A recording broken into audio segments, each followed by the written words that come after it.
नमस्कार, स्पृहाज रेसिपीमध्ये आपलं स्वागत आहे। चला तर मग आज जेवणाची चव वाढवणारं असं आंबट गोड आणि चटपटीत लिंबाचं लोणचं कसं बनवायचं ते बघूया। तर बघा, आज आपण लिंबाचं लोणचं कसं बनवायचं याची रेसिपी बघणार आहोत। तर बघा, मी इथे हे कागदी लिंबू घेतलेले आहे, हे 15 ते 20 आहे। तर हे ओळखायचे कसे, तर याला थोडंसं असं प्रेस केलं की एकदम रसदार लागतात हे लिंबू हाताला। तर हे असे कागदी लिंबू ओळखायचे आणि असे 8 फोडींमध्ये छान कट करून घ्यायचे। तर बघा, अशा पद्धतीने मी हे सगळे लिंबू कापून घेतलेले आहे। तर बघा, इथे आपल्याला हे आता कुकरला शिजवण्यासाठी लावायचे आहे। तर मी इथे एका डब्यात सगळं सामान बसणार नाही, तर त्यामध्ये आपण अजून साखर, लाल तिखट आणि मीठ ऍड करणार आहोत। तर त्याचे एकदम कोंडी होऊ नये, व्यवस्थित शिजले जावं म्हणून मी हे 2 आपले कुकरचे डब्बे असतात त्यामध्ये करून घेतलेले आहे। तर बघा, त्यासाठी तिखट घेतलेलं आहे। इथे ही 1 वाटी, ह्या वाटीप्रमाणे मी 3 वाट्या साखर घालणार आहे आणि इथे हे चवीनुसार मीठ घेतलेलं आहे। तर आता आपण हे सगळे जिन्नस ह्या लिंबांच्या फोडीला लावून घेणार आहोत। तर बघा, अशा प्रकारे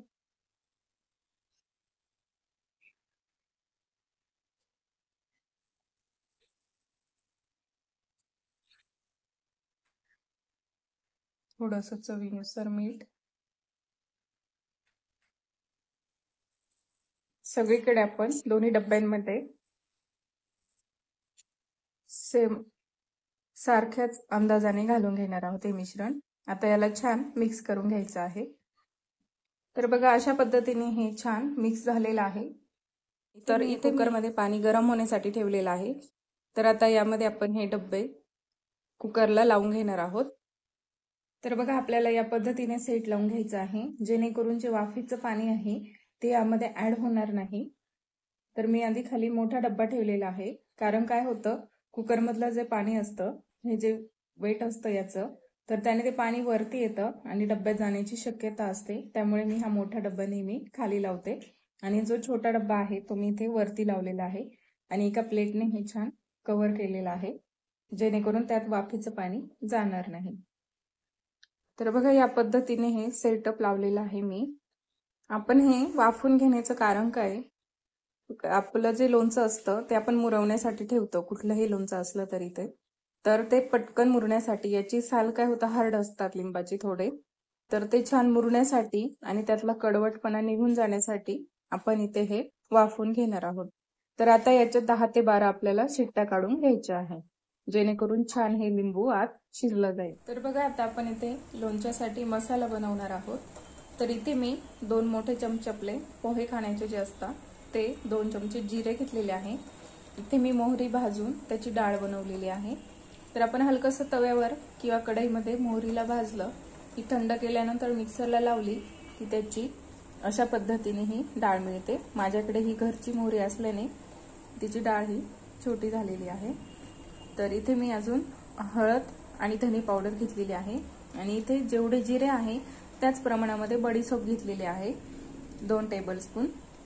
तर आता आपल्याला हे सगळं बडीशोप आणि जिरे तव्यावर हलकेसे भाजून घ्यायचं आहे, जेणेकरून त्यातलं मॉइश्चर हे कमी होऊन छान ड्राय होते। तर बघा, अशा पद्धतीने हे आपण वाफवून घेतलेला आहे लिंबू। तर बघा, यामध्ये लिंबाचा जो रस आहे तो यामध्ये जमा झालेला आहे। तर आता आपण हे लिंबू, जी फोडी आहे ते एका साईडला गाळणीने करून घेणार आहोत आणि हे जे पाणी आहे ते आपण एका साईडला करणार आहोत। कोणाची किंवा अशी छोटी स्टनर वगैरे असेल तर त्याने आपण हे छान गाळून घेऊ।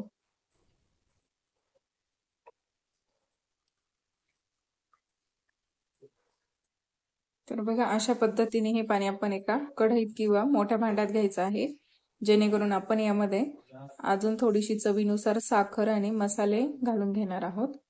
ते आपल्याला सोपं पडेल म्हणून आपण हे मोठ्या भांड्यातच काढून घ्यायचं आहे। तर बघा, आता हे जे मसाला आणि हे पाणी आहे तर हे छान आपल्याला कढईमध्ये उकळून घ्यायचं आहे आणि त्यामध्ये तुमच्या आवडीनुसार साखर, लाल तिखट आणि मिठाचं प्रमाण ऍडजस्ट करून घ्यायचं आहे। तर बघा, आता इथे याला थोडीशी साखर कमी आहे आणि मीठ थोडंसं कमी आहे, तर मी आता ते घालून घेणार आहे। तर बघा, मगाशी आपण 1 चमचा घातलेला होता, तर अजून हा 1 चमचा मी इथे ऍड करत आहे। तर बघा आता या पाण्यामध्येच 2 टीस्पून हळद घालून घेणार आहे मी, जेणेकरून हे जे लिंबाची फोड असते ती मुरण्यासाठी मदत होते आणि चवीलाही चांगलं लागतं आणि लोणचं हे छान टिकतं।